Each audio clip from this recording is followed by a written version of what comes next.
Hello,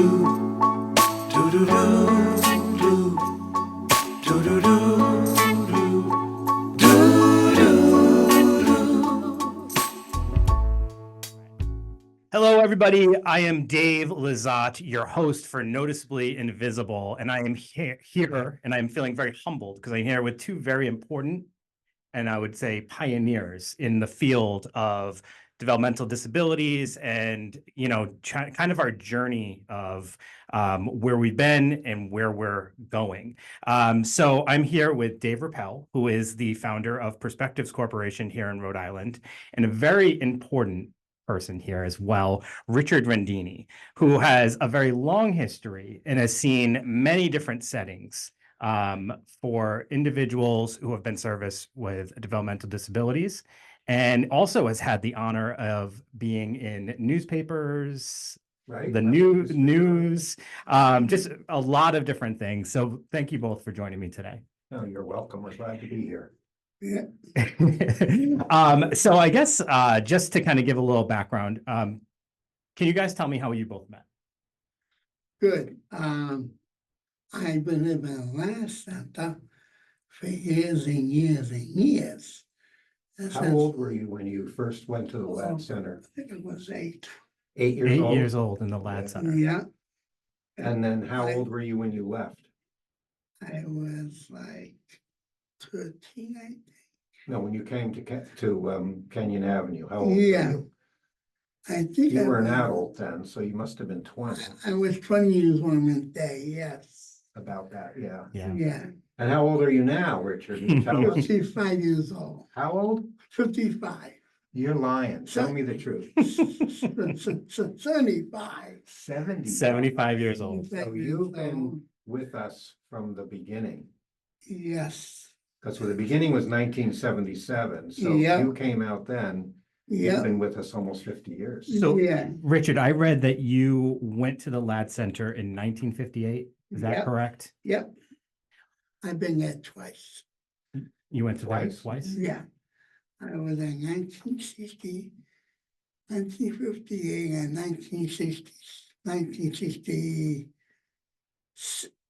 1966. Why did you go back after you had left? Because my godfather put me there twice.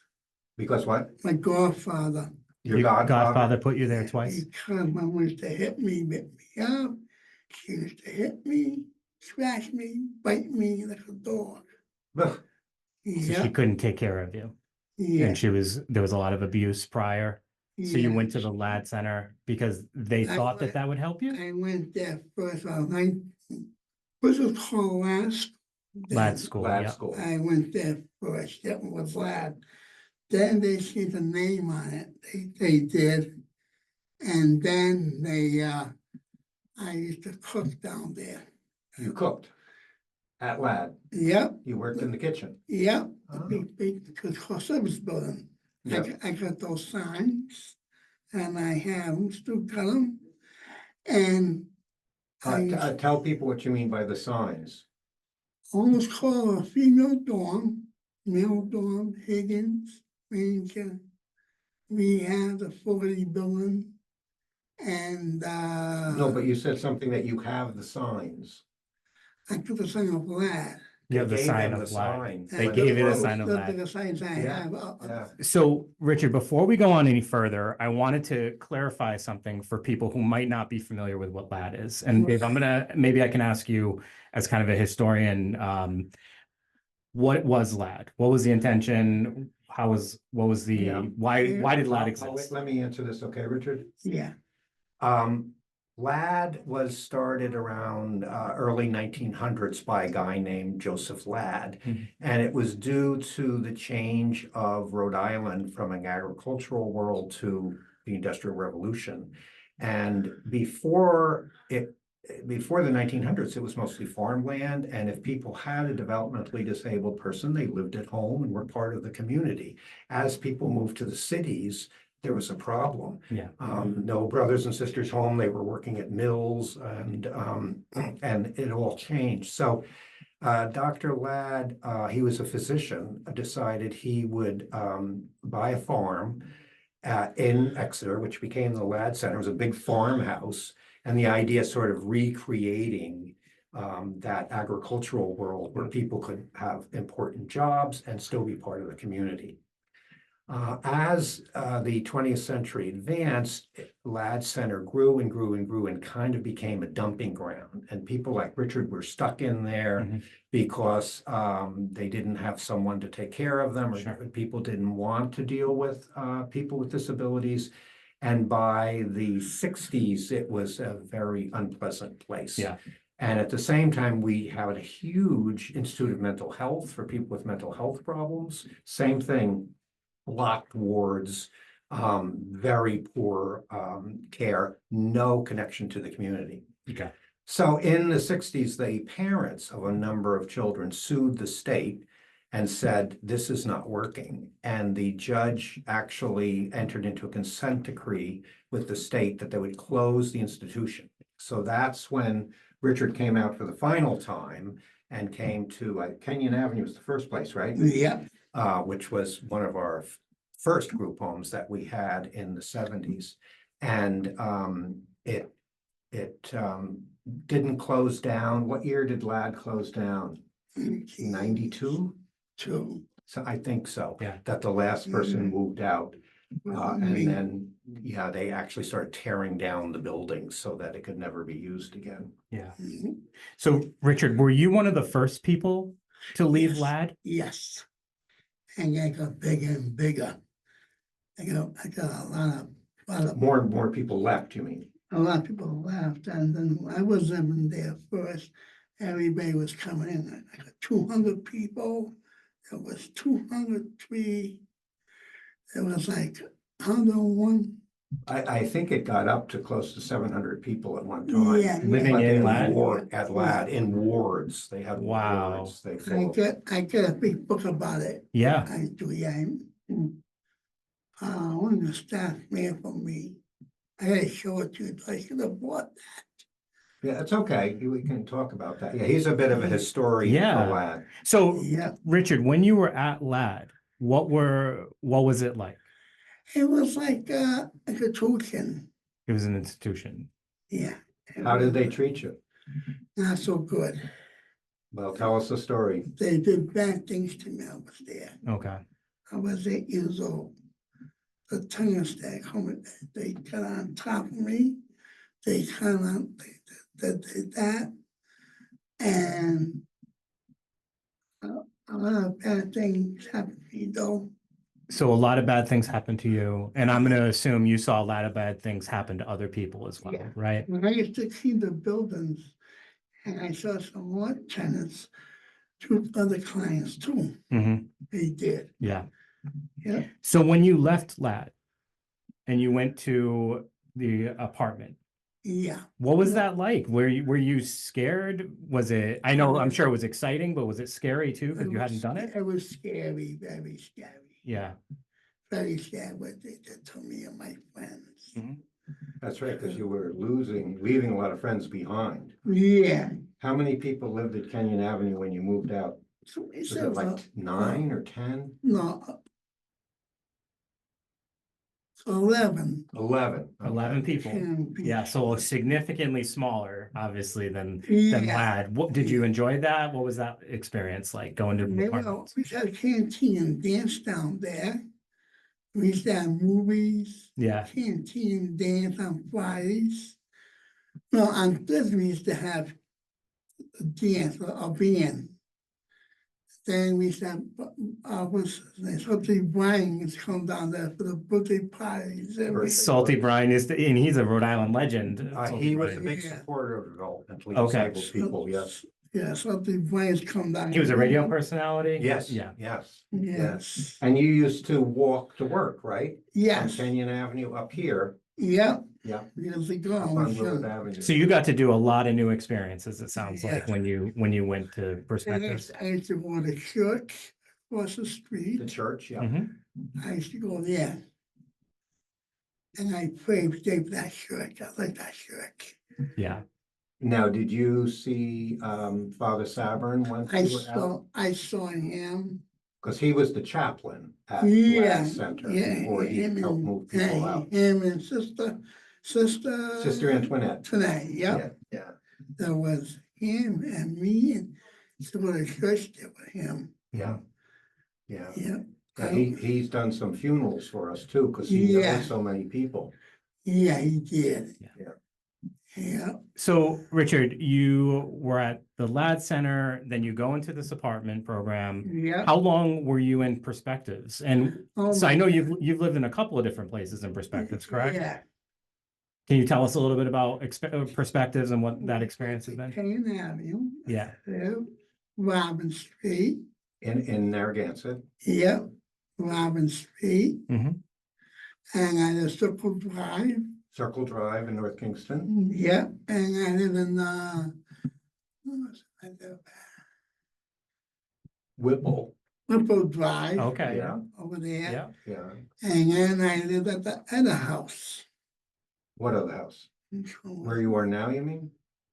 Yeah. Okay. Where are you now? Tell us. I'm in the Putnam program now. Uh-huh. Yep. And I left it there. Yeah. Good. So you do SLA, correct? Yeah. All right. So for people who aren't familiar with what SLA is, it's a shared living arrangement. Yeah. What is that? It's a place you live with one person now. Okay. One more stuff together, whatever you miss. I miss that part. You miss having all the different people around sometimes? Yeah, I miss that. Yeah. But so why is SLA, in your opinion, why do you enjoy it? Why would it be better than? Because we do more things together now. We do Okay. more stuff, more things, go to stores, go shopping now.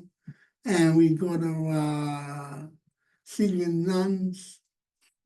Do you go to church? Yeah, I've been back to church now because I had a kidney problem, what it's called. Yeah, so you were sick for a while? But Yeah. you're okay now? Yeah, I'm fine now. Good, good. And she helps me a lot, she does. Yeah. And she took care of me. Mm-hmm. And you're in the community? Yeah. And we have problems, we talk it out. We Good. You talk it out. Talk it out, Yeah. yeah. That's what Oh, that's great. Yeah, right? So it's more personal. It sounds like you get a lot of the necessary attention. Yeah. It's your journey is like extraordinary though, because you went from being in this giant place where Right. there's so many people, nobody's really able to pay attention. Right. Then you go into these apartments and you really Yeah. appreciated that. It sounds like you built like I- a little family in every place you went. Yeah, I got my own room. Yeah. It's red. I got my bathroom. You painted your room red? Yeah, Yeah. you see it too. It's gonna see it though. Yeah. Come on down and see it. Yeah. It's all red. And tell us about friends. Who do you see? Do you have a girlfriend? I got a girlfriend now. I used to have Ricky Rob. I used to have Vicky, yeah. Ricky Rob. I used to have what was her name? You're forgetting your girlfriend's names? My goodness. The old I used to have. The old Yeah. ones. They died. Oh, okay. Some Gee. died. Yeah. But who now? I just have her now. Who? Cheryl? Sure, yeah. Oh, okay. Yeah. And sometimes I call up my friends when we see up, Mm-hmm. and I get a friend, they say, for Sophia. Mhm. Sophia. I got a friend for her. Sophia, I think it's called. Yeah. And I have new friends and old friends. Yeah. Well, not all of them, but some. Yeah. I miss my buddy John Dunlap. Died. Yeah. He He's died passed. Yeah. young. Yeah. Can't believe it. Yeah, I miss him a lot. Yeah, we lost a number of people, Yeah, Yeah. John Bedushi. right? Mhm. We lost Richard London. Right? We lost. I just found one what his name is. I'm trying to know. I can't. What's his name?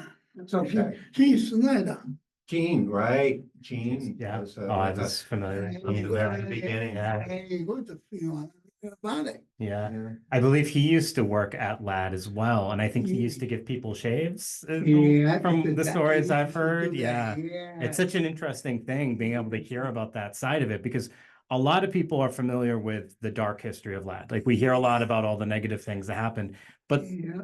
every now and then you hear about these little things that sound like, all right, well, there was at least some positive things that happen in your life. You got some work experiences. Yeah. You guys obviously made connections because you all left and you still stayed in connection with each other. He's cut my hair. He used to cut your hair. Yeah. And Richard kept in touch with the superintendent who helped close it, George Yep. Gunther. Yeah. Yep, he died too. Okay. I lost him. Yeah. Yeah. But He he helped me was a out. friend. He's gonna help me out a lot of my problem land. Yeah. I went to every day to his office. And you would talk to him about what was going on for you. Yeah, So there were some bright spots, even in a place that was obviously not good conditions. There right. was a few bright spots. There were some people there who had the right intentions. Yeah, Yeah. And friends. yeah.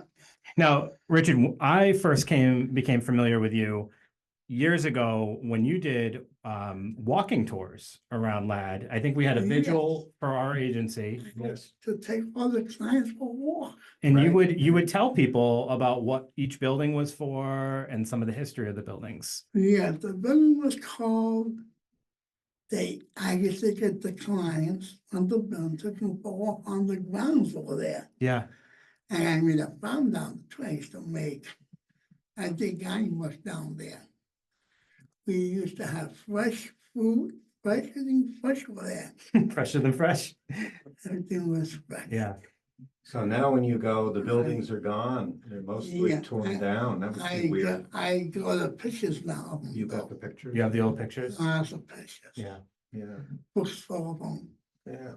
Why for you, I don't know if you've ever thought about this, but why is it so important for you to have that history? Because I have been remembered sometimes. I like history stuff. As You well. like history stuff. I love history. Yeah. I go to museums. I want to go. And this is a history that you're connected with because of your Yes. experiences, right? Yes. Yeah. So it's important to you. Yeah. And there is no LAD museum, so it's only your memories and the things you've collected that we Right. have. Yes. But man, shit. When the stuff gave me, when the tennis down there gave me the blueprints. The blueprints. You have the I got, blueprints. I got some Wow. of them. I got the female one. For the like girls dorm, yeah. Yeah, that female one was called, yep. Wow. So you have blueprints, you have the LAD sign. Yeah, like I got signed a big building they gave me for my birthday. That's what they gave my birthday present. Yeah, That's so interesting. Now, yeah, Dave, I wanted to ask you a little bit. You've obviously seen, the history of LAD, of kind of where this field has gone, philosophies have changed. yeah. Do you think that the direction we're going, like how much further can we go? Like shared living, that's a pretty big step if you think from institutional to now we have people welcoming individuals into their homes and treating them as family and Yes, like, well, I think when people were coming out of LAD Center, the group homes were probably the best thing. But now we have a whole variety of places for people to live. So there's the Yeah. supported living arrangements that Yeah. Richard's in, there's people who live in an apartment with a friend or by themselves. And And people I- who still live in group homes. So And I work at I used to work at I used to work at two there. I know, Yep. yeah, And I used to work, when I live at River's Edge, I used to work there. I used to work over here. We do piecework. We used to do. piecework, and you Yeah. get paid just a little bit. Sure. Yes. Not very much. No. Nah, no. they ripped us off. What we call that, like workshops would be another word, name Yeah, for those. which are now sort of not Yeah. allowed. Yeah, yeah. We use the LaPlante Center here as a community center to Yes. try to connect Yeah, with the they call it community that. and not Yeah. just isolate people Yeah. from the community. But what I was going to say is that the people who are coming to us now were not institutionalized because the institution's been closed for, 25, 30 years almost. I got So different needs and we have less group homes than we did because there's still a place for some people, but we're finding a lot more people can be more independent in the community. yeah. So Dave, tell us a little bit about like your experience, like how you got to see some of the conditions at LAD and what kind of led you to wanting to get involved in. Yeah, well, I did some college placements at the Institute of Mental Health, which was actually much worse than LAD, up on Route 2 in Cranston, and now it's just either torn down or it's office buildings or there's a hospital there. And they were really awful places. And my first connection was with Father Savern, who we mentioned before, and Sister Antoinette. He was at LAD. He was a priest, but he was at LAD as the chaplain. And so he was the first person to take some of the LAD people out, and they moved to Providence up on Cranston Street in an old convent. So it was 18 people, but everybody had their own room because it was, the cells for the nuns originally. And so I started working there as a placement from college and got to know him, and really my first introduction to people with developmental disabilities. Now, from there to today, what do you feel has been like your biggest contribution or the accomplishment you pride yourself the most on? Well, I think that you have to look at all of the people that we're providing services for and see how people now are part of the community and not isolated. Yeah. And that's what I think as an organization that we're proud of, that we're really trying to connect people to the community and not keep people separate. And now you're seeing, that there's movies that are starring people with developmental disabilities. Yeah. There's a lot more connection to the community, and we're not hiding people away. Because when I was a kid, if you had developmental disabilities, you were not in the public schools. Right. Now you are. You're part of your class and your community. Yeah. So things are much improved for people with disabilities, I think, since the 1950s and 60s. Absolutely. And I think Perspectives has been part of making people's lives better. I hope your life is better. Thank you. I love this. I love this. This a lot. This company. Yeah. Been a long time. You have. I love this company. So one of the things this company does, Perspectives, every year we have something called the Big Bash. Yeah. It's Nice too. It's a big agency party in the summer where Yes. everybody gets together, anyone who's included in our agency. Yeah. And you guys, we grill, there's music, a DJ, dancing, all this fun stuff.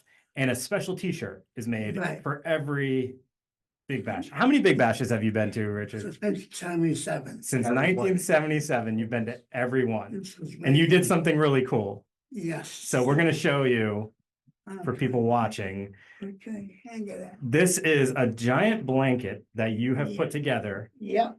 that was made of all the t-shirts. It's upside down, guys. This is all the t-shirts from every year of the Big Bash. I see 97 there. It was my idea doing it. It was your idea to do it, yeah? I still got more. You No. got 2000. He's got more. Oh, I'm sure. I got a lot of them. So Wow. Richard is the collector. He And is. he doesn't want to let go of anything. But I like that you made a functional use for it. So you took t-shirts and Yes. you made this giant blanket. Yeah, all my friends on here. Look at this. Yeah, Very nice. that's beautiful. What is it? The blue one. So You Richard, like when the you look at all those shirts, do those remind you of all the Big Bashes you went to Yes, and and all the group homes all the group homes you've been to? Yes. I love to hear you talk about the group homes with like a smile on your face, because like, Yeah. you know, so my experience working in group homes, Yeah. it always is nice to hear that not everyone, you know, Kenyans. Yeah, the store, Yeah, that's not there cool. anymore. That's It's cool. always been important for me that people Yes, enjoyed their yes. their living arrangements and tried to make it the best of, you know, when you have to live in a group, you can't pick who you live with. So we got to make it Right. fun. We got to try to make life enjoyable. And it sounds like you've been able to do that. in your Right, time. yeah, with my idea of doing it, Yeah. yeah. Nice. Oh, there's another post I went to at the main office, all the group homes in it, and me in it too. Oh yeah, there's a quilt at the main office. Oh, I've right? seen that I quilt want too. Yeah. that, I Yeah. want that. so bad. So you want to collect that I quilt as want- well. Yes. Is it down here now? Do you know? I don't know where it is. So Uh, Richard the collector, I the am, historian, you're the right, Yes. Yep. You got a lot, Richard. do it, yep. Richard, I want to ask you a question, Yeah. just kind of like a parting thing, and Okay, just something that you can share with people. You've obviously been through some tough times, but you yes, still have a smile on your face right, and you have such a positive attitude and positive energy. right. How do you make the best of a tough situation? What got you through tough times and brought you to where you are today? I work. I work at the corner over there. I work in the green now. I work at the URI, Oh, you work at URI? pizza place, making pizza boxes. Oh, right. Kingston right. Pizza? Yep. You work at, all He right. flips the boxes together. Shout out to Yeah. Kingston Pizza, right? Yeah. There you go. And when Charlestown was one, I work over there. Yeah. But they're gonna, in 3 years, they're gonna break it down, he said. Yeah. He's trying, I told my friend, what's his name? Sam closed the place down. He sold it now. Okay. And Peter retired, and he told somebody he was to tear it down, the whole thing. So it's gonna be a parking lot. I don't know where it's gonna okay. be, I don't know. So Richard, And- from that yeah. answer, I'm gonna make an assumption. I think the thing that has gotten you through some tough times and also is super important to you is connections. Yes. Every situation that you talk about, every positive experience, you mentioned friends, you Yeah. mentioned people that you were able to connect with. And it sounds like that's the most important thing. Yeah. Connections, Yeah, just like the connection you two have too. right. Richard has a lot of connections. I do. I keep in touch with my friends. I Yeah. call them up every day. Some. I call up Mary Munson, chase me out. For the last, she did too to her. And we always been close friends with her. Yeah. I always keep in touch with her. And I keep in touch with the her name is what's the name now? It's okay. He's got so many connections, he can't keep track of them all. I know. And I heard when you guys met up today, you were talking about owing him a birthday lunch. So is Right, that something you right. guys do Yeah. every year? August birthday, so we try to get out Yeah. on his birthday. And you said you've known each other since 1977. 1977. Yeah. That's when I came up. We were young then, right? Yeah, that's when I came. Richard's on still the- young. that's when I Yeah. came Younger on the part, line, yeah. Yeah, Yeah. Well, and. go ahead, Richard. I'm sorry. I didn't mean to cut you off. No. And I used to, for the last couple to go, I used to cook down, making pizzas down that was young, but I don't cook anymore now. You don't cook anymore, but you used to make pizzas. I used to cook Yeah. down there. I used to make pizza salads. Yeah. Don Mason used to wash me without get burned. Mhm. He used to wash me. And I lost him too. Yeah. I don't know where I know where he went. Italy. You went to Italy. Oh, that's a much brighter ending to that one. I didn't know where you were going with that. He retired Retired. and Yeah. moved to Italy. to Italy. Okay. Not a bad retirement right there. No, he retired. Yeah. From working. So Richard, Dave, I want to thank you guys both for being on here. Richard, thank you so much for being so open and Yeah. telling us your history. Dave, thank you for educating all of us. Oh, our Right. pleasure, my pleasure, and I'm sure And your pleasure too. we're going to a cookout tonight, we got there what time. Don't worry, we'll figure it out. Yeah. Yeah. Well, I want to thank you guys both for being on here, and everybody, thank you for tuning in to Noticeably Invisible. This was an absolute pleasure, and hopefully we can have you guys back on again at some point. Talk a little bit more about the history. I'm gonna say. Oh, I know you do. I know you do. Hey, Judy up. Yeah. Yeah. All right, everybody. Thank you so much for tuning in. Appreciate it. Bye.